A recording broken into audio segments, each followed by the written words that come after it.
Sir, kung may mga kailangan pa kayo, hanapin nila ako dito. Sige po, Dok. Thank you po. Sige. Sir, thank you po. Take care po. Ingat po.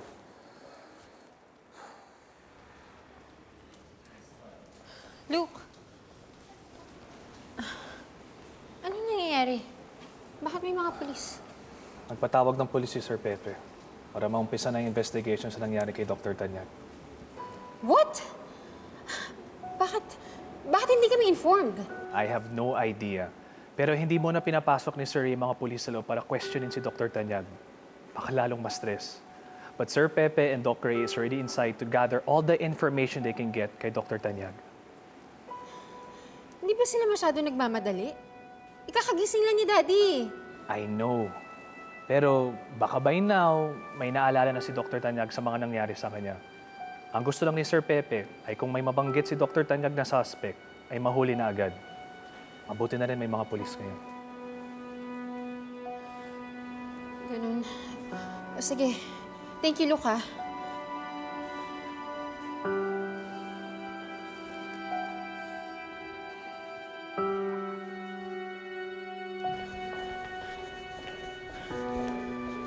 Hello, Ma'am. Huwag ka muna pumunta dito. May mga polis. Sige, bye-bye.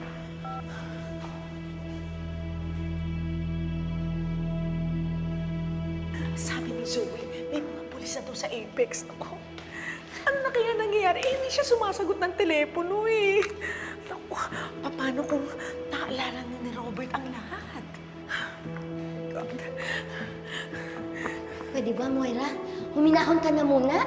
Ako nai-stress sa'yo eh. Anong huminahon? I cannot think straight when my life is on the line. Alam mo, siguro dapat may exit plan na kami ni Zoe. Ano kaya kung pumunta na lang kami ng ibang bansa? Don't overthink. Huwag ka nga naman nag-iisip ng mga ganyan. Hindi ka pa naman sigurado eh. Eh kung ipahuli na ako ni Dan, tapos makuha ng mga pulis yung cellphone ni Zoe, eh nandun lahat ang ebidensya.